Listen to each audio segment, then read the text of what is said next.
Good evening, everyone. Good evening. You may have noticed that the music has been dialed down to 0. Thank you so much for coming to attention. And thank you for joining us for the 2025 annual meeting for Yellow Springs Home Inc. Thank you, Philip. That's why we invite him to every event.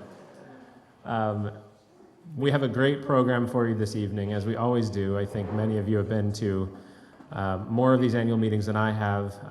Just to introduce myself, for those of you who don't know me, I'm Chris Bognar. I'm the board president for Yellow Springs Home Inc. This is my 9th annual meeting on the board. And for those of you who know anything about our bylaws, you know that means it's my last meeting as a board member on my current cycle, and then who knows what happens. But I will stay on as the immediate past president, so I'm not going anywhere. We have a lot to celebrate from the past year plus. I know we've celebrated fairly recently. If you were at our ribbon cutting for the first phase of the Cascades, it's great to see people out multiple times in a short period of time for very good reasons. And I'm not going to say much more, but I do want to just point out, for those of you who have been here for a few minutes, you've probably found the restrooms. They're to the rear. We have a cash bar. Tip your bartenders. They're wonderful people. We have wonderful refreshments close to the entrance. If you haven't had a chance to participate in one of our engagement tables, there are several prompts around the room, and staff and board members and volunteers at each of those tables to help solicit your feedback. We also have multiple raffles going on. Talk to April and Len if you're interested in the raffles. Sounds like the odds are good if you participate that you might win something. And with that, I am going to turn it over to Emily Seibel, and we might just give her a minute to get to the mic. And thank you, everyone, for being here.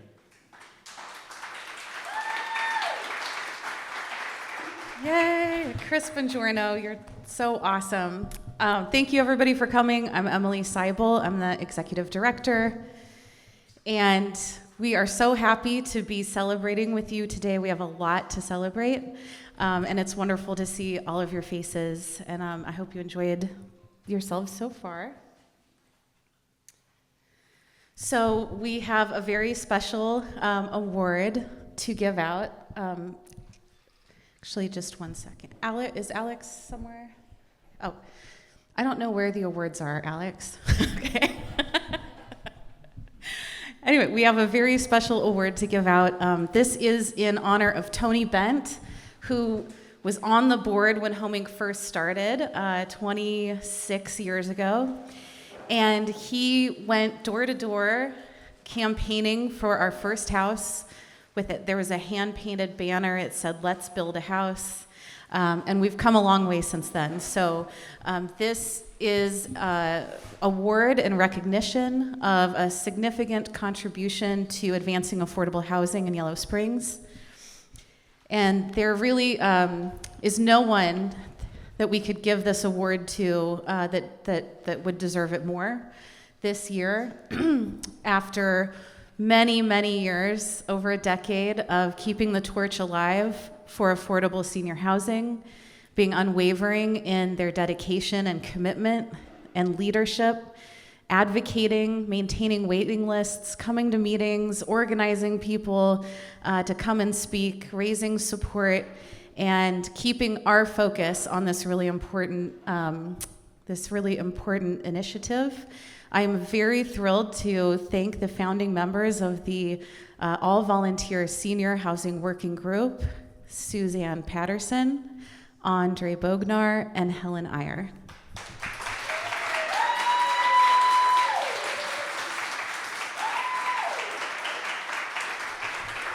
If you would like to come up, you're welcome to say something. Come on up. You don't have to.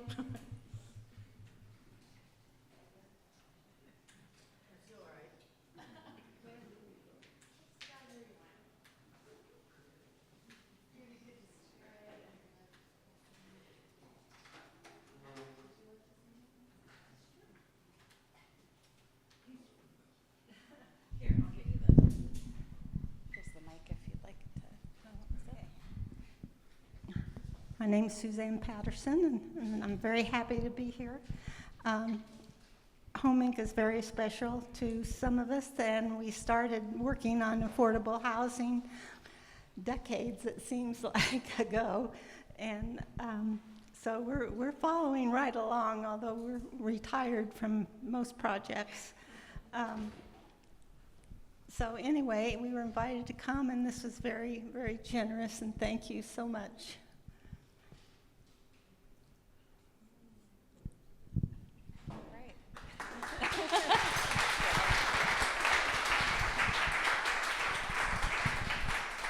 Yes, let's give another round of applause for the Senior Housing Working Group.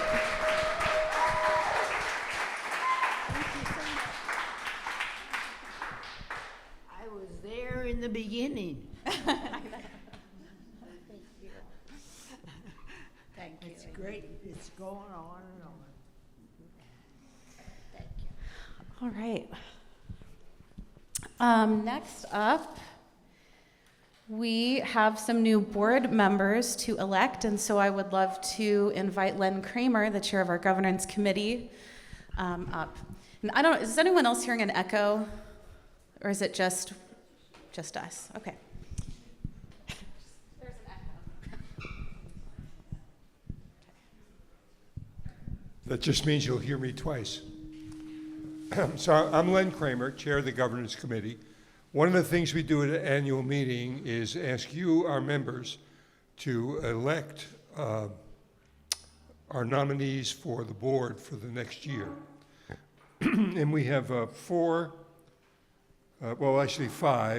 nominees. One is a returning member, Anthony Fife, over there in the corner. Anthony's being nominated for a third term on the board. He's currently chair of the Publications Committee, and he has served in many capacities over the previous 6 years. So we're nominating him for another term on the board. We have another new member, Adam Abraham. Some of you may remember him. He was a former staff member at AmeriCorps Vista with Home Inc. He currently works in communications for the Grounded Solutions Network, working with member community-based nonprofits. And he's a former resident and frequent visitor of Yellow Springs, really familiar with the challenges of affordable housing in our community. Another new nominee is Basim Blunt. Many of you know Basim, I'm sure, especially if you spend any time dancing at the Emporium. He's got a lot of experience with nonprofit organization as a member, employee, and officer. He's the creator and founder of Dayton Youth Radio at WISO and Media Arts Adjunct at Antioch College. And he brings connections to organizations in Yellow Springs and the wider Miami Valley. Our third new member is Eric Oberg. Eric, you're here, I believe. They're over there on that side. He's got a lot of experience with nonprofit organizations and community development. He's currently a senior director with the Rails to Trails Conservancy, and he brings an understanding of the communications challenges we face within the community. Our last new member is Conetta Sanford, who you may also remember. She's a former staff member of Home Inc., former village resident, and council member. She's currently the program coordinator for the Behavioral Health Workforce Education and Training program at UD. I think I got all those words right. And she brings a deep understanding of affordable housing issues in Yellow Springs and the Miami Valley. Now, the way I like to do this is, rather than vote on each new member and returning member individually, is to ask that we vote for the whole slate all at once by acclamation. So if you agree, please loudly say yay. Yay! I think it passes. Welcome aboard, new members. Welcome back, Anthony.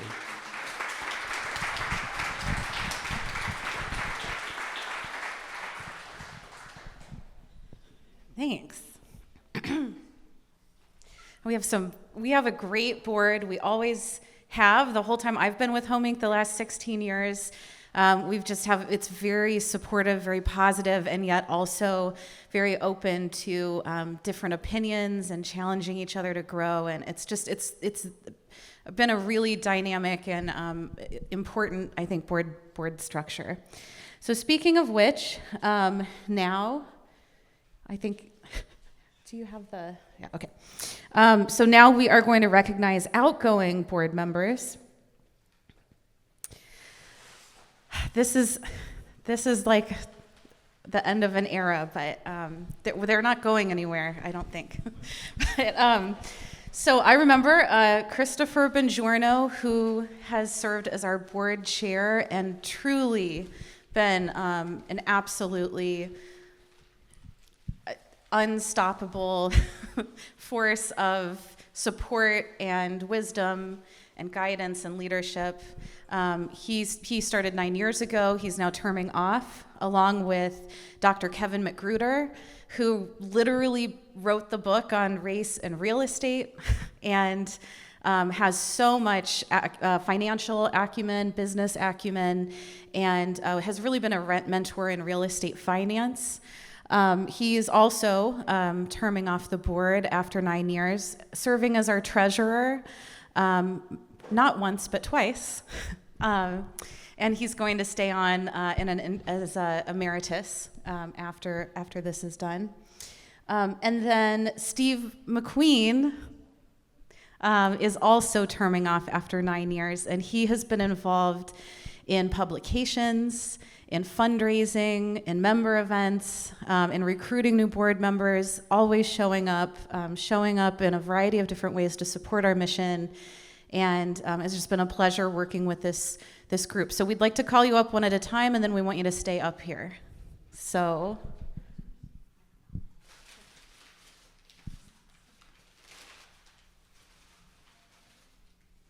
All right, so Kevin McGruder, if you would like to come up. Next up, your award. Would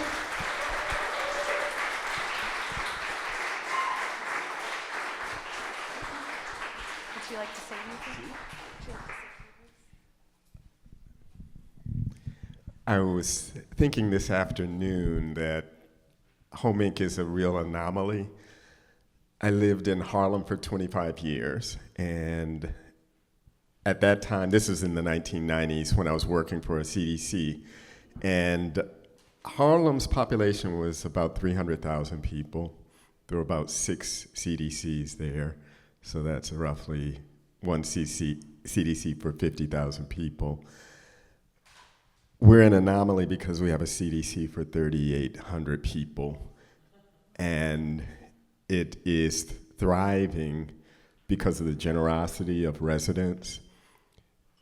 The need is here, and most communities this small aren't able to meet that need, and we are finding creative ways, and I know it's not easy, but we're making it happen, and so I really appreciate having been associated with Home Inc. for these 9 years, and I look forward to working in other ways in the future. Thank you. Thank you.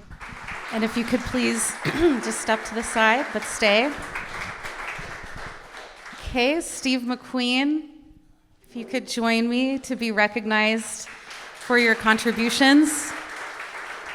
I think you have a big future ahead of you, so we're happy to be a stepping stone in your journey. There you go. Would you like to say anything? Sure. Hello, everyone. Wow, 9 years. Speaking of Adam Abraham, it was Emily and Adam who approached me and asked if I would like to get on the board for Home Inc. And I had no idea where that would lead. And I definitely never thought I'd be doing 2 terms after the one, but here we are. I enjoyed my entire experience doing it with such amazing mentors of mine like Dr. McGruder here and Chris. I was always worried about what I'd be able to offer Home Inc., but it turns out being able to get on a microphone and being able to network and help a lot of membership things. And so they showed me what I to use my skills in any way I could. And so I've always appreciated that. And I just want to thank Home Inc. And just keep doing what you do. You give people living spaces here in Yellow Springs and in an affordable manner. And I will be behind you as long as you need me.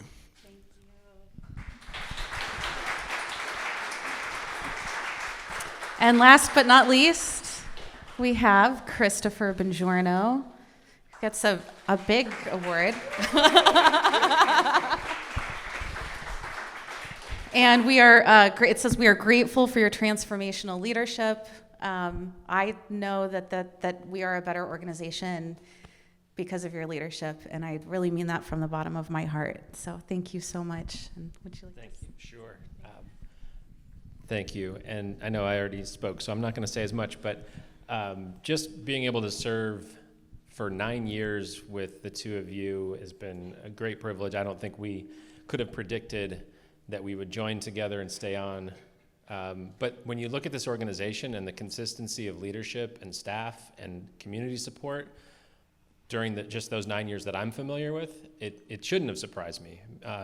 We don't really have staff turnover. We have executive leadership that's been with us for 15 plus years, and two other staff members 10 plus years, and all of you who've been with us for so long. So it's been a privilege working with these guys, with the full staff, and with all of you over the last 9 years. Thank you. Thank you. And if you could all just stay right here. We do have one more little surprise. So if I could be joined by Mayor Pam. I can hold that if you want, or Thank you. whatever you want me to do. I'm going to put this in here.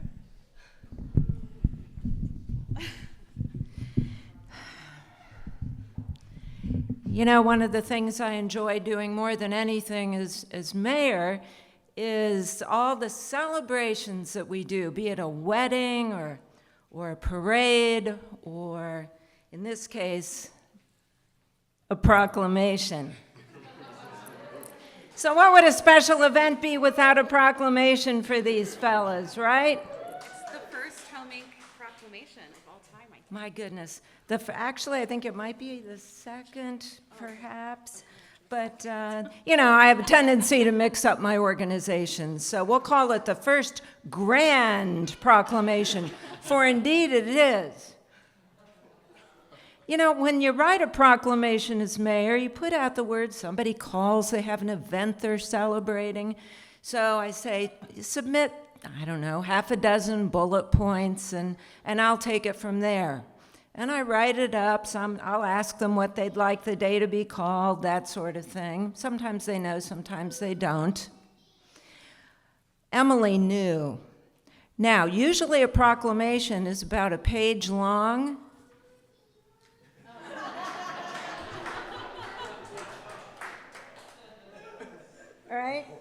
Right?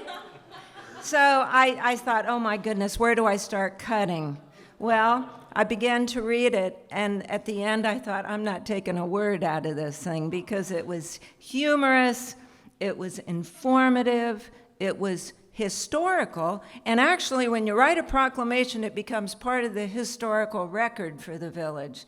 So I always believe in dotting those I's and crossing the T's and including everything that might be important to future folks. So, with no further ado, I will invite you, as you listen to this proclamation, and feel free to get your beverage replenished or relax in your chair or whatever. Use the restroom if you need to. But I want to invite you to see what you can learn about Home Inc. and about these gentlemen up front as I read this all-inclusive proclamation. If anyone starts feeling faint up here, Mary Ann will bring you a chair. Whereas, nonprofit board leadership is not merely measured by the number of meetings survived, documents signed, meetings facilitated, or agendas navigated, but by the ability to herd metaphorical cats, act as a moral compass in turbulent times, serve as mentors to board and staff alike, support steady and responsible growth, and strengthen the community fabric with integrity and vision.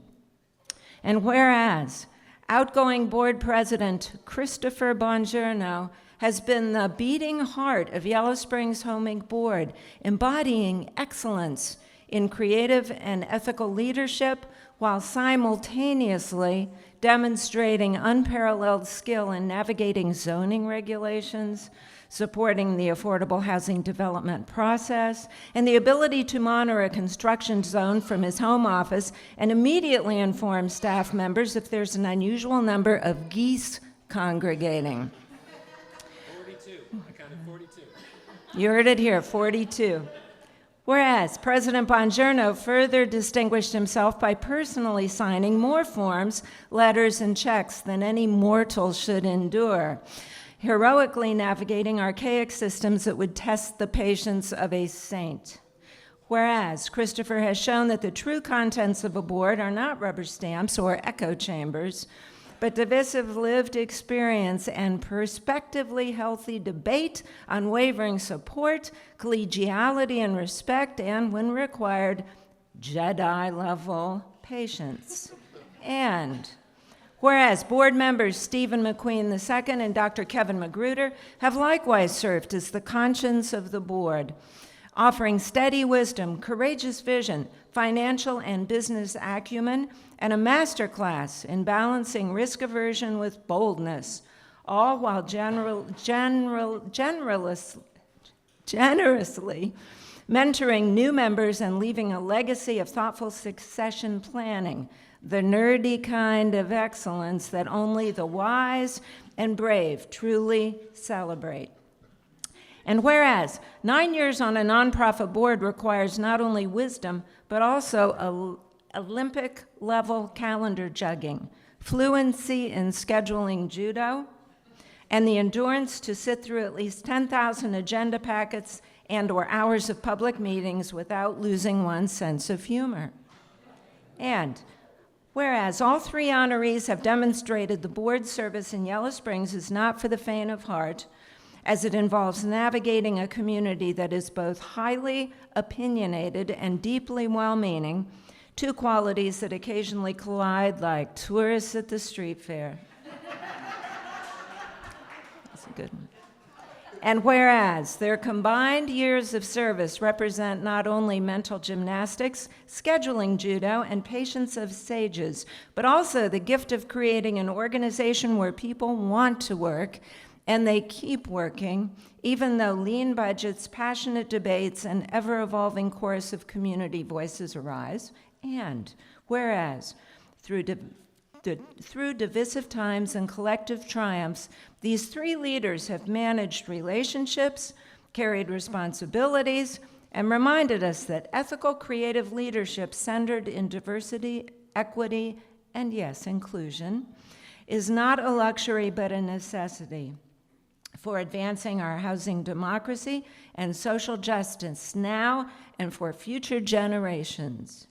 And whereas they have proven themselves to be exemplary nonprofit leaders in every sense of the word, embodying not just leadership, but fellowship, courage, and a sense of humor befitting this village we love, now therefore, I, Pam Canine, Mayor of Yellow Springs, do hereby proclaim Tuesday, August 26, every minute of it that's left, as Celebrating Exemplary Nonprofit Board Leadership Day in the village of Yellow Springs in honor of these three men.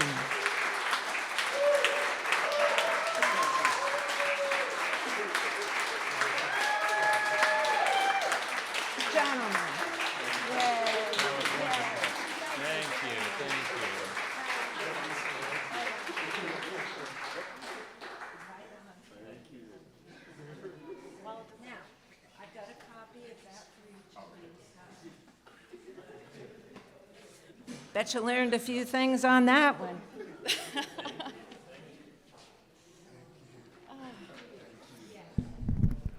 Well, Well, thank you. I didn't know you were going to read all of that.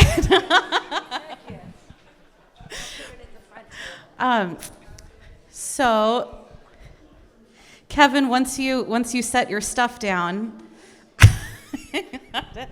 come right back up. So now is the very exciting part of the program known as the financial report. And in his last act as board treasurer, Kevin will take it home. Thank you, Emily. Tell me when you want me to. Yeah. So we have experienced tremendous growth, even in just the last 2 years. And so I asked Emily to give us a sense of that through our financial statements. And this is looking at 2024 is on the left and 2023 is on the right. And this is our statement of activity. So our total income in 2023, this is for the core operations of Yellow Springs Homing. It doesn't include the real estate finances, but just to run the office, do other things. So we had about $820,000 in income in 2023, and then in 2024, almost $890,000 in income. And our expenses, of course, grew as well.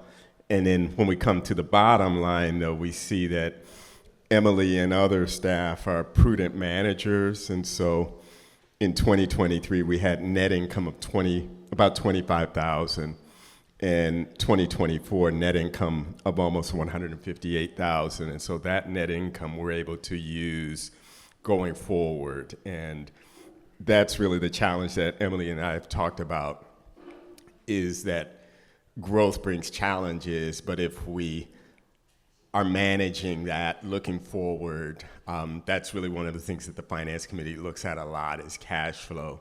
And managing that cash flow is really important. And Emily has done a great job of that.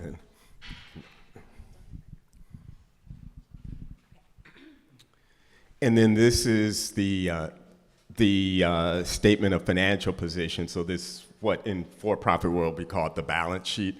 So it's showing our assets on this page. And same thing, so 2024 is on the left, 2023 is on the right. And I'm not gonna go through all of this. But the net asset, the total assets in 2023 were about 5.5 million. And then in 2024, they increased to about 6 million. And within that are cash, things in the accounts, but also as we build up our assets through the developments that we're doing, those are on our balance sheet. Those are assets that we're able to use in terms of moving forward then.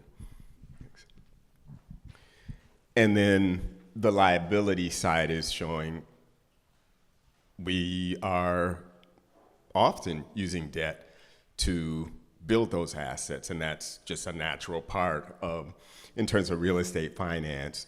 And in terms of our total liabilities in 2023, it was 3.8 million, 2024, about 4.2 million.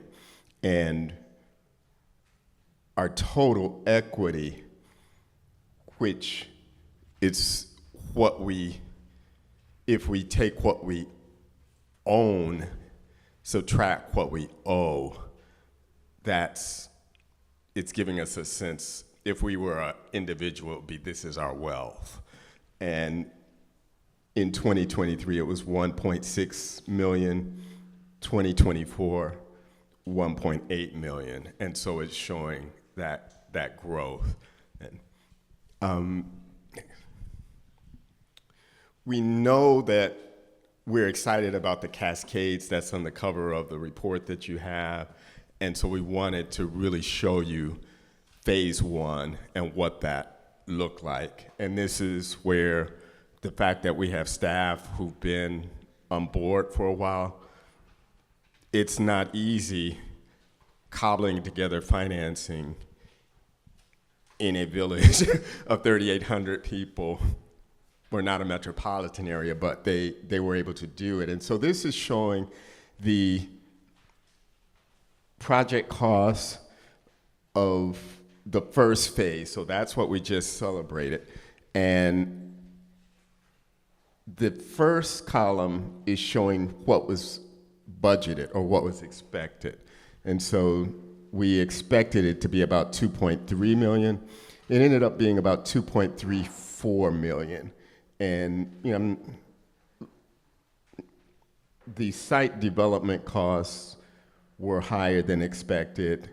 That's probably one of the bigger areas, and then the acquisition and pre-development were higher, and that's not unusual because when you're doing any kind of construction, often when you start digging, you find things that you didn't expect, and so that's what's behind those numbers. And then the sources, this is showing why this is a challenge. We've got about 10 sources to finance this development. The largest one is Ohio Finance Agency. It's about 1.5 million. And then there are smaller ones. And so that's how we covered the cost. We had projected it to be 2.3 million to go with the budget. We had to raise additional money to get to that 2.34 million. And so that's what's behind financing. This was 8 units. That's the first phase. When the whole development is done, it'll be 32 units. And then this last section is looking at the next phase, phase 2. And maybe, Emily, I want to maybe turn over you to talk about what that timing might look like, because you know more than I do. Next year. Okay. Okay, so it's going to be in the same range. We're looking at 2.2 million. Plan is to start next year. These are the sources that are committed already. So some of the people who came in, some of them were at the groundbreaking. The ones I talked with were very pleased with what they saw. And the architecture, I believe, and that quality of construction, I think for some people it's surprising because they think they should be able to tell that it's affordable housing, and that's not, why shouldn't it be beautiful? And it is. And so that's gonna help with this next phase then. And so stay tuned for that then. But thank you so much for your support. This is a great development, and I think it's gonna allow us to do more as we work through these challenges. We're learning too how to do this and building relationships that we're going to be able to draw on in the future though. Thank you. Thank you, Kevin. Okay, so now it's time for the main event, the activities report. So I think we're over halfway through your program. There are just a couple of things after this. So we have, last year was wild. This year is wild. We're in strange times. But we had a lot of challenges, a lot of setbacks, but also an extraordinary amount to celebrate. And that is really because of the support of the community and our members. And we're so grateful to be here celebrating with you. I just always like to post our mission because we post it in every board meeting agenda. It's front and center. It's on the back of our business cards. We just use it as an anchor and a North Star. And then we're doubling down on our commitment to diversity, equity, and inclusion. It is inextricable from our mission. It's who we are. So we just like to reiterate that as well. And then just a reminder that as a community land trust, we're thinking 5 generations ahead. This is a very powerful model for community development, removing land from the speculative market to benefit the community and with community decision-making and governance forever. So we're very proud to be part of that history of social justice and housing democracy. And then here are 2024 numbers, just so you can see. We always like to do this kind of a rundown. I think the biggest takeaways are that we went from, in 2018, we did 1 home repair. It was a ramp for a homeowner in our program who had some accessibility challenges. Last year, we did 26 projects. and passed through over $400,000, which is a less visible but yet really important way to support folks in the community and continue to aid in dignity, quality of life, affordability, and so many other things. And then we invested, when you add everything up, we invested about $750,000 in the Yellow Springs economy last year, which is community wealth. So we're very happy to be part of economic development strategies for the village. And then I just like to show who lives in the housing, because it's really about the people, not the housing, at the end of the day, and the community. And everybody who lives in a home inc house, everybody who lives in a rental is part of strengthening the fabric of this community. And we know that a strong community has better outcomes for every single person. So this is really about building and strengthening Yellow Springs now and for future generations. And so this is just a little sampling. I see a lot of people who live in home inc housing sitting around the room, and just know how essential I think you are as pieces of this puzzle as we try to create a real sustained community where people can make art and live here and send their kids to school here and work here and retire here and contribute in so many different ways. So this is really, at the end of the day, about community and about celebrating people. And thank you to our generous funding partners. I wasn't going to read them all out loud.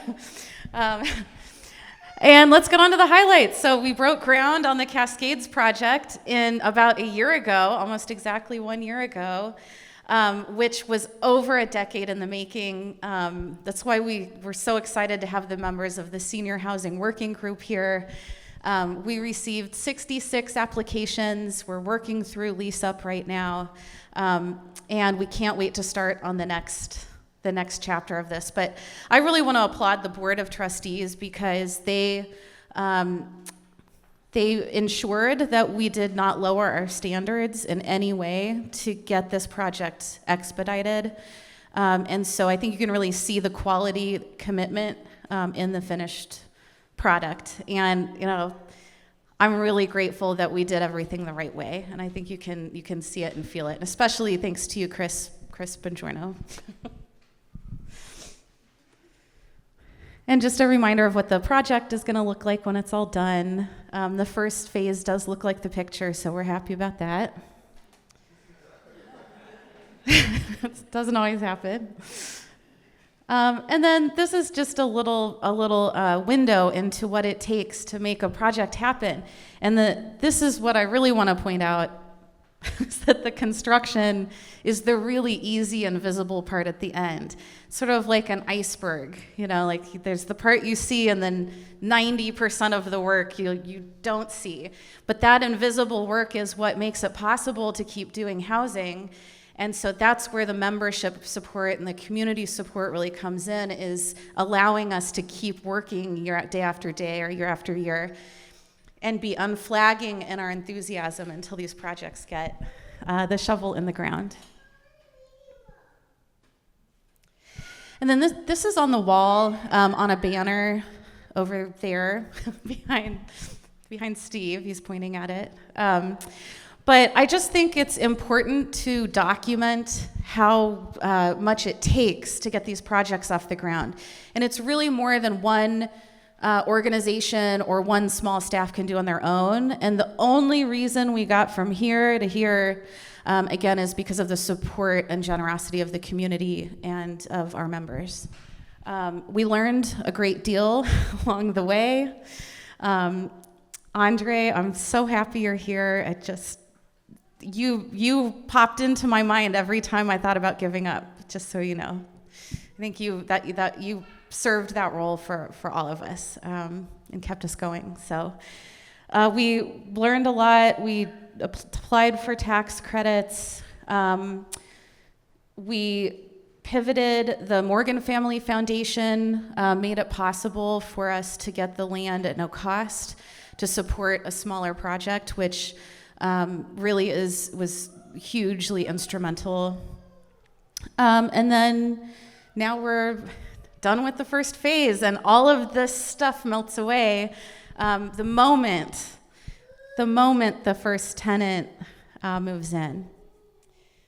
And here are some construction pictures from last year. They're really cool construction pictures from this year, but you're gonna have to wait till next year's annual meeting. These are the muddy end of year photos. And speaking of the first tenant moving in, I would like to introduce Miss Sharon Moeller, if you'd like to come up, Sharon.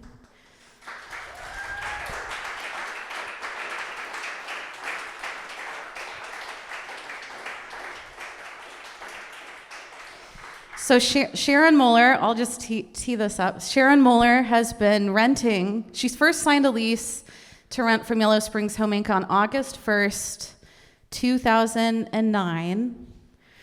And her apartment has stairs. So you needed to transfer to something more accessible. And you signed your second lease with Home Inc. on August 1st, 2025. So with that, if you want to come over, say a few words.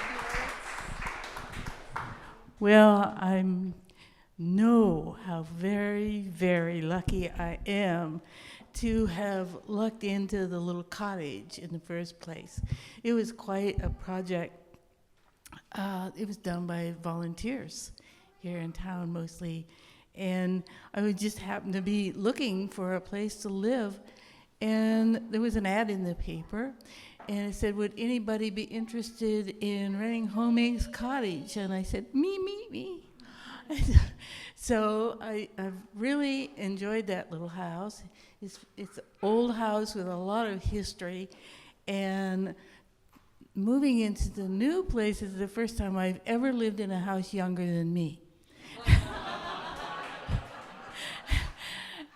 So I understood the old house, and I liked it. But you know, the washers in the basement and stuff, and it's getting, and you have to go, the door for the basement's outside, so you have to kind of go down around the house, and getting a little hard for me to do that. But I am enjoying being the first person of not only just having the place.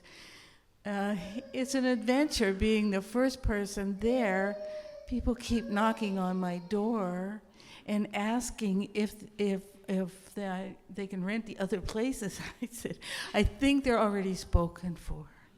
Yeah, but I said they're going to build some more, so you know, keep an eye out. It's very interesting living in this new place, and it's been the big job for me is moving out of the old place because I had 80 years worth of stuff in there. I said 80 years worth of stuff owns me. So, you know, I had to get rid of a lot of memorabilia stuff and things, but I'm doing it. I'm doing it.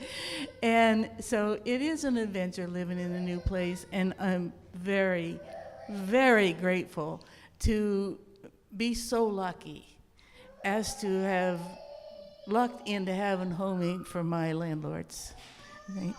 Thank you.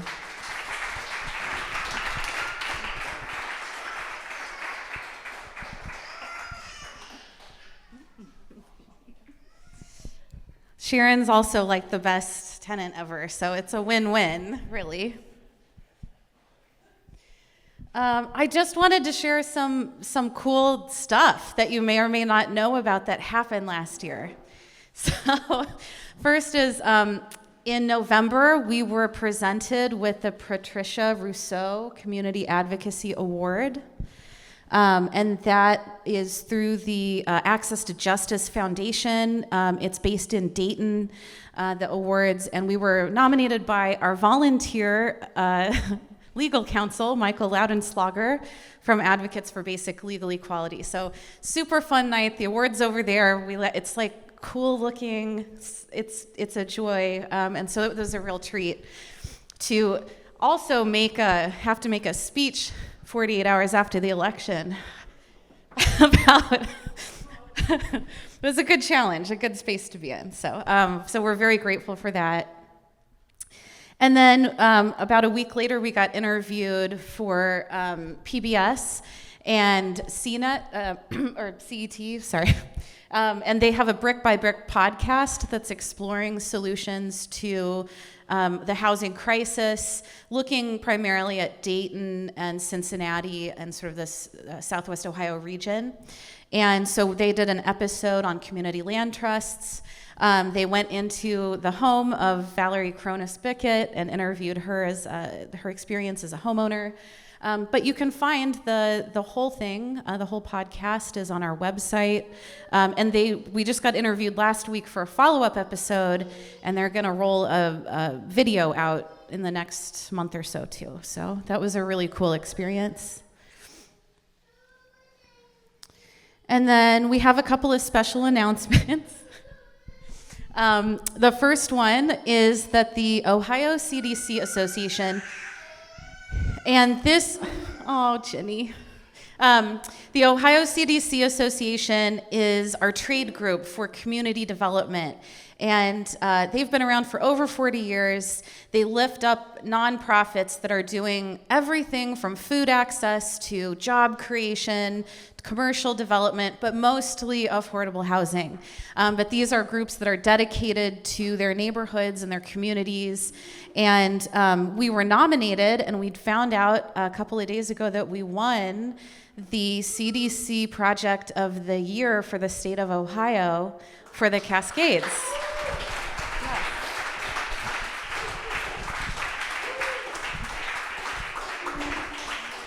So that award presentation will be on September 19th in Dayton at the Dayton Arcade, which is where the conference is this year. So stay tuned.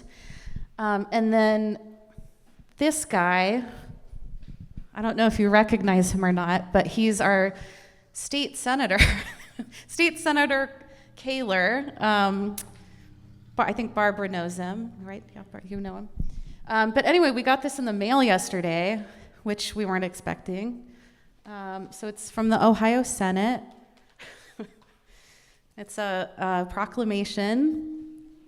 And it says, honoring Yellow Springs Home Inc. on its ribbon cutting. On behalf of the members of the Senate of the 136th General Assembly of Ohio, we are pleased to pay tribute to Yellow Springs Home Inc. on the ribbon cutting for the completion of Phase 1 of the Cascades.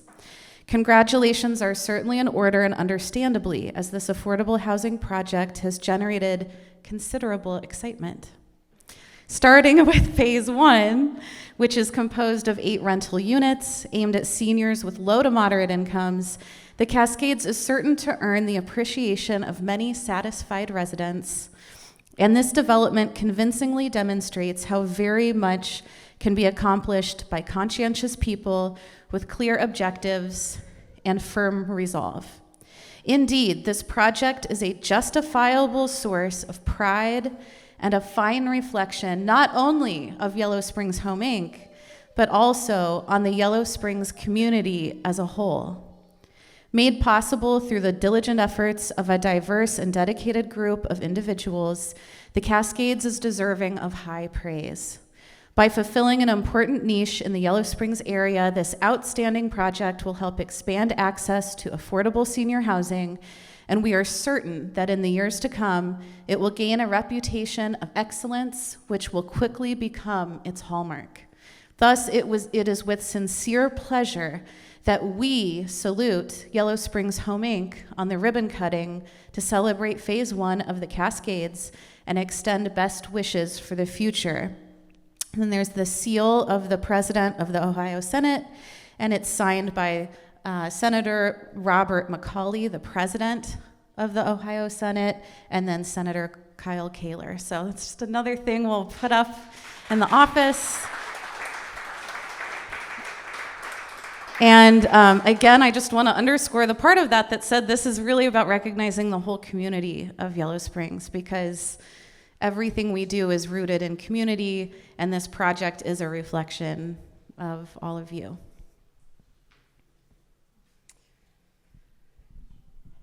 And now this is my favorite part, which is where we get to acknowledge the board and the staff of Home Inc. So if you are a staff member of Yellow Springs Home Inc., could you please stand up?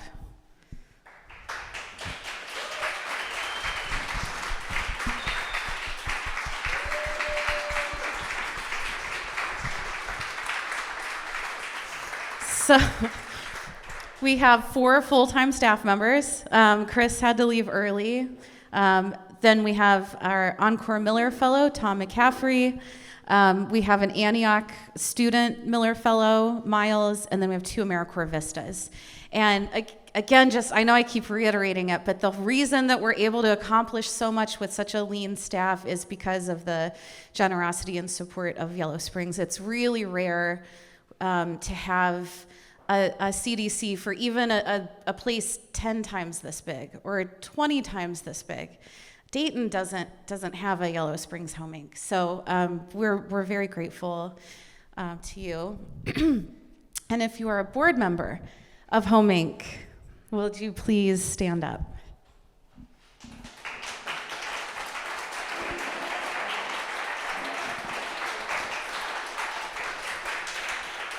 Thank you for your service. And stay standing up, stay standing up. And if you are a member of Yellow Springs Home Inc., will you please stand up?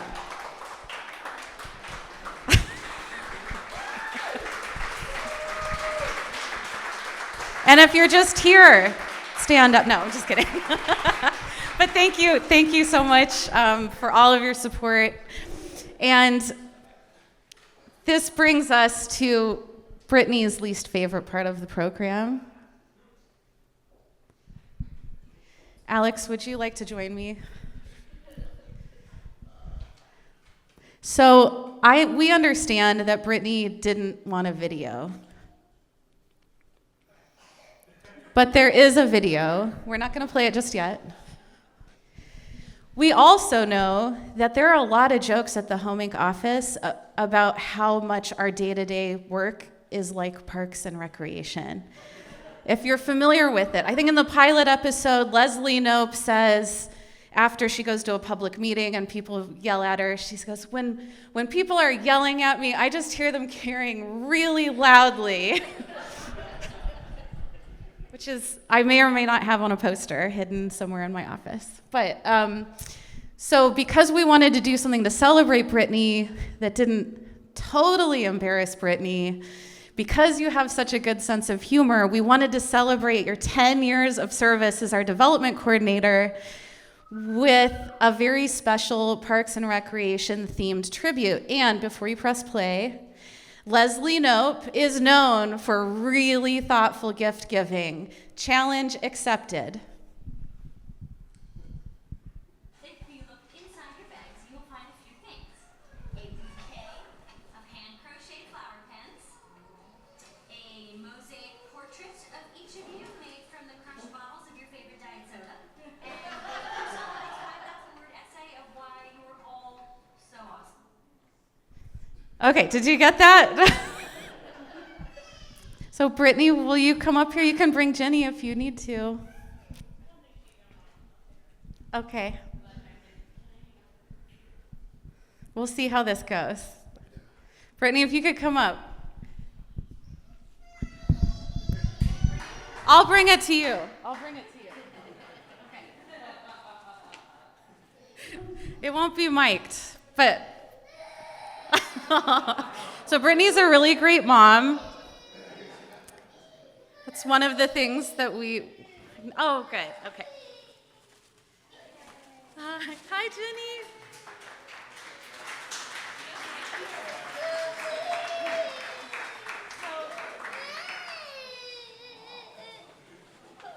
So in honor of your 10-year anniversary, and Jenny, are you okay? Okay. We have a bouquet of hand-crocheted flower pens.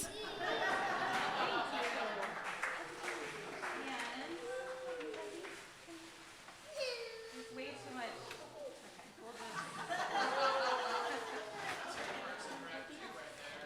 Okay, all right.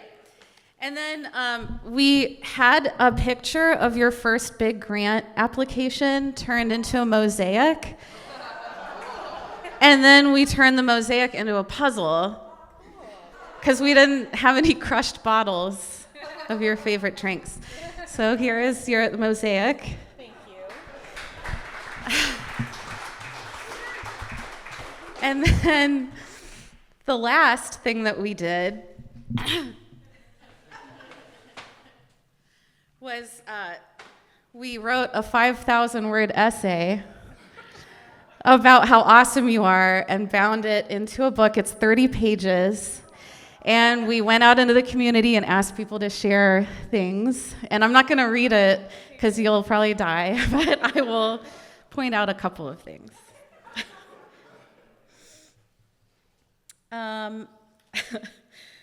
Okay, let's see. Things only Brittany could pull off. Keeping her cool with state compliance and DevCo through the Ohio Housing Finance Agency, even though there are no written regulations to comply with. And even when we get dinged for not completing a training after asking to take the training, only to be told that there was no training. That kind of thing. We have pictures. Quotes. Let's see. There's one from Robin who was here earlier. Well, I can't find it. But the gist of it is that you're a big reason why she said yes to moving into the oasis that she's at, and she loves renting from you.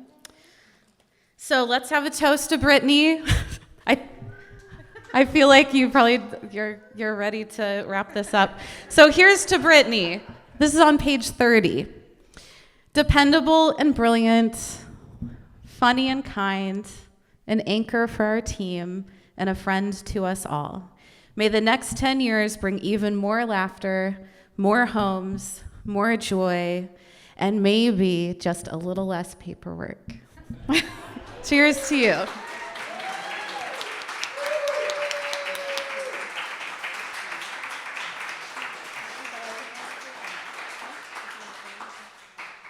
Thank you, everybody. This was very sweet. I knew something was probably coming, that I had laid a lot of groundwork for it to not be anything big. So. Oh, I forgot. And also, we got you a book of terrible maps. Thank you. That's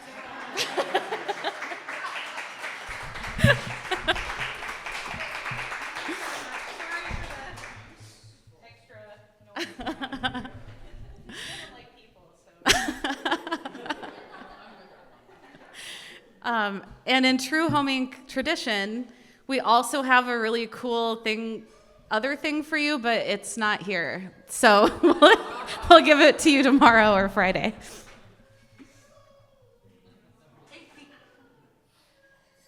Okay, so we just have a couple more things. We just wanted to do a mission spotlight on our home repair grant program. So our two big lanes right now are finishing the Cascades, which is 4 phases with excellence, and also really focusing what we're doing on expanding our home repair grant program. And this is for things like emergencies, health and safety, accessibility, replacing capital systems, really important stuff. And our goal is to just continue to build capacity of this program until all of the need is met.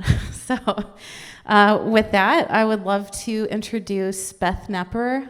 Is Beth still here? Yes. So Beth.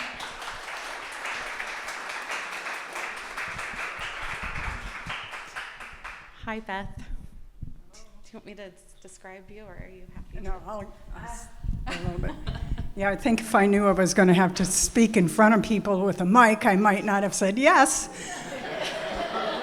But my name is Beth Knepper, and I own one of the Home Inc. homes in the Thistle Creek development, that community. And Chris had said to speak a little bit about Yellow Springs and why I'm in Yellow Springs or why I came here and things of that sort. So I first heard about Yellow Springs when I was a student in 1971 at a semester at Grailville in Loveland, Ohio.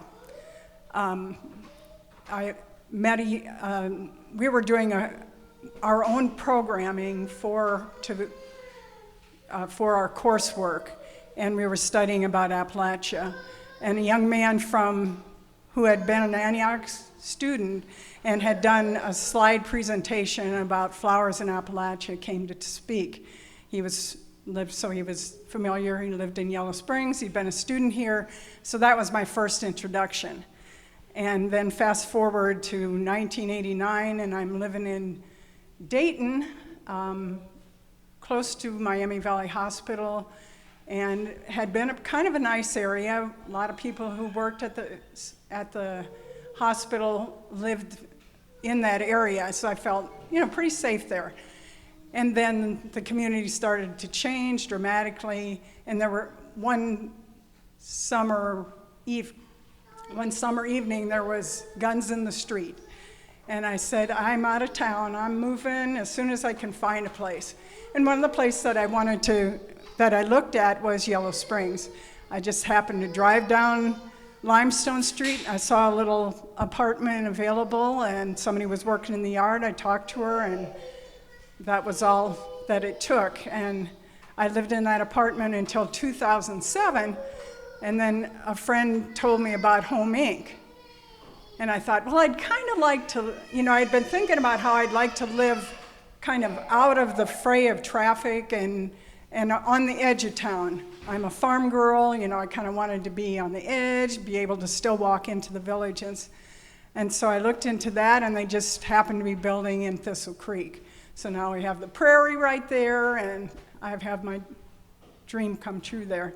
But I want to thank Home Inc. and Emily, and especially Chris, and those that came before, Lindy and Mary Ann, who really helped. But besides having the home there, they've also helped with some projects that needed repair. I had a railing that was about to fall off, and they helped me with a new furnace and air conditioning. I didn't have central air, and it's, the older I get, the more I appreciate it. So I am thankful to them for all of their help along the way, and for, always keeping all of us in mind and shepherding us.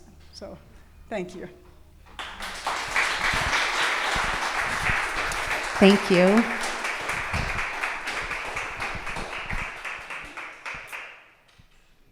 Yeah, it's I just think it's important to highlight and lift up the home repairs that we're able to do, not just for homes in the Home Inc. program, but much farther afield. So we've definitely worked on, I think, altogether over 100 homes so far. Right now we have 4 projects underway in Yellow Springs, including a geodesic dome rehab, very exciting. But these are really important projects because they directly impact folks' everyday quality of life. And here's I just like keeping this slide in because who doesn't love the Who's Hungry soup kitchen? And this is a great example of, when somebody has safe, stable, healthy housing that supports their well-being, then they're able to strengthen the fabric of the community. So now, hi Eileen. So now we're going to do a partnership spotlight, and we recently joined the Dayton Home Repair Network. We're the 9th organization to be involved, and we have Eileen Hull here, who is the executive director of the Dayton Energy Collaborative, and she also does the convening for this project, which helps in so many different ways, including really building the capacity for what we're doing right here in Yellow Springs, as well as being part of a more regional approach. So if you'd like to come up and just say a couple of words, we're very happy to have you.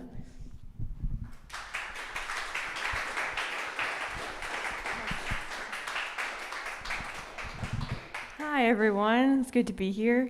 So I am happy to talk about the work we've been doing to form the Dayton Home Repair Network. As Emily said, I'm the Executive Director of Dayton Energy Collaborative. We do several things as an organization, but one of them is convening this group of lovely organizations that all have home repair programs. Our mission is to address and provide critical home repair, energy efficiency, safety, repairs to low to moderate income households in the Dayton region. Our service overlap is Montgomery County, but some of the programs do go beyond, although the highest need is Montgomery County and then especially the Dayton city limit, so that's our focus. And our goal is to ensure that no home is left with essential projects still needing to be completed. And so the beauty of our collaboration is that we're able to leverage not just funding to address all of the needs, but resources and capacity to really make sure we're not leaving houses with really, really important safety issues there. Perfect. So this is a diagram of all the partners to help, because there's a lot of us now, which is fantastic. So I mentioned Dayton Energy Collaborative. We act as the convener. There's a few things that we do for that. We organize monthly meetings, communication, etc. We built a shared project tracking spreadsheet that all partners have access to, so we can see what organization is doing what on each house and have better coordination for that. We created one universal application for all of these partner program applications, so it's easier to apply. And then we also serve as the clearinghouse, which is what we're basically like the front door. Residents can call our organization and determine if they're eligible for any of the partner organizations. And then if it makes sense, we will provide them with a universal application, and we also offer application support. We call the City of Dayton our capacity sponsor. Really, a lot of their departments help us out, support us, connect us to funding, broaden our reach, whether it be their housing department or their community outreach or their sustainability office. And then there are 4 home repair programs, and then Home Inc. is coming on as a pending partner. And then Community Action Partnership also has a weatherization program, which is really focused on energy efficiency improvements in houses and not just structural. And then we work with Liberty High School and Youth Build Dayton, who have construction students who do essential projects on houses that our partners cannot fund. So again, another way to fill in the gap of need.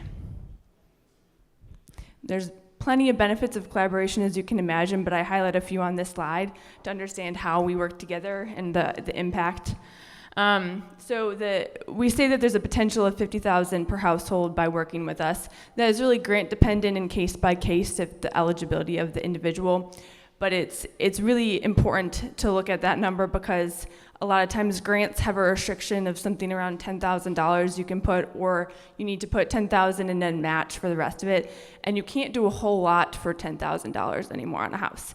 So to be able to know we can get up to $50,000 if everyone is able to contribute, we know we can do a lot more. That's a roof plus for sure on a house.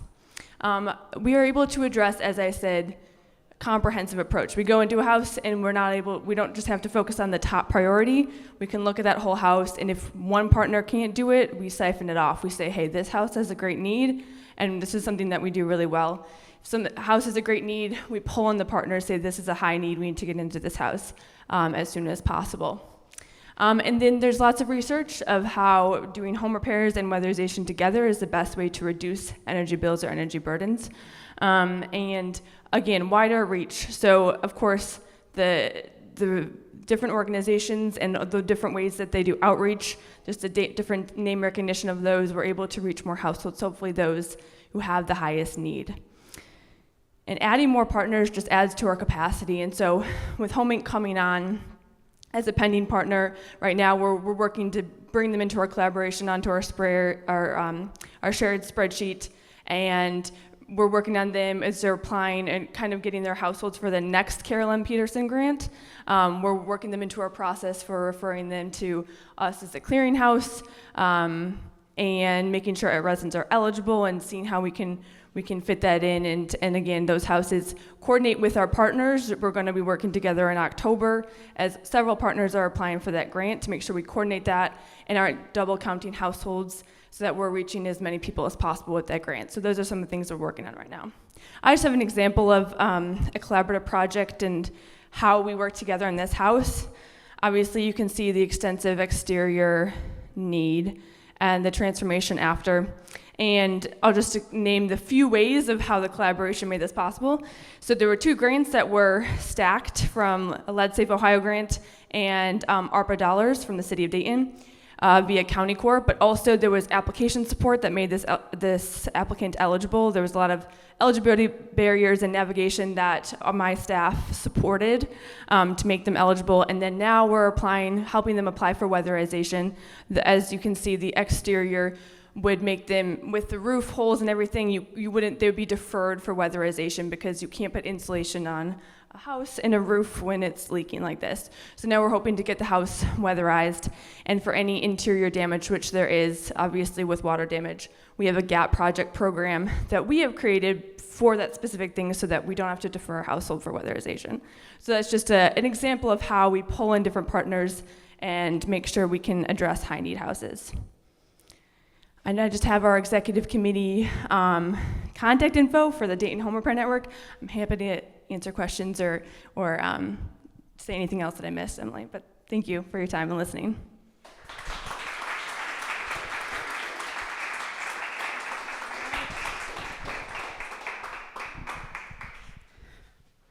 Okay, so I think that's a nice segue to looking to the future. So the reason we're excited to be part of this is because now we have a partner to help process applications.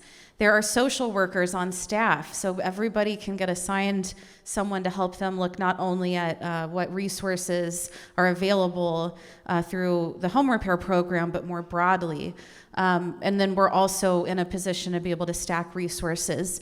And so a great example of growth in this area is we just applied for Federal Home Loan Bank Affordable Housing Fund dollars. And in order to access the funds, 51% of the projects have to be in a majority minority census tract, which doesn't exist in Yellow Springs. And then the other 49% can be distributed wherever. So that's a great example of a win-win where we're able to partner to do more work in a broader service area where the need is, while also benefiting Yellow Springs. And that's the way that we're approaching growth and scale in these programs. And so we just went through a process of identifying our next set of strategic goals. And you can see it's really focused on the Cascades project, on championing our core mission elements of strengthened community and diversity right here in Yellow Springs through a variety of different initiatives and partnerships, to really focus on creating a community land trust housing development pipeline, and then to clarify the client first program. So we did an analysis at April staff business planning retreat where we looked at all of our programs on a mission and money matrix, and we realized that some of the programs we do are really cool.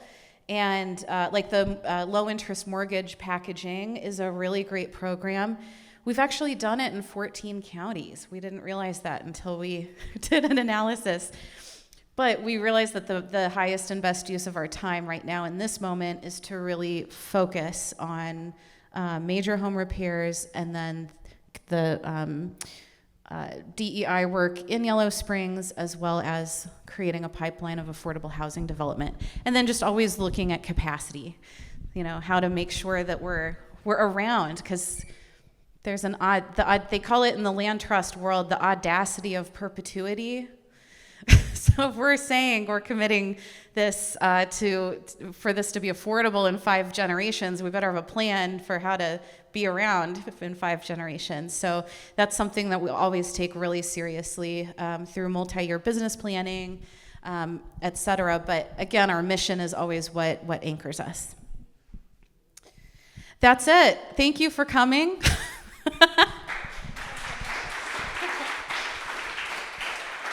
And there's still some food, there's still some time. I think we have the room until 8.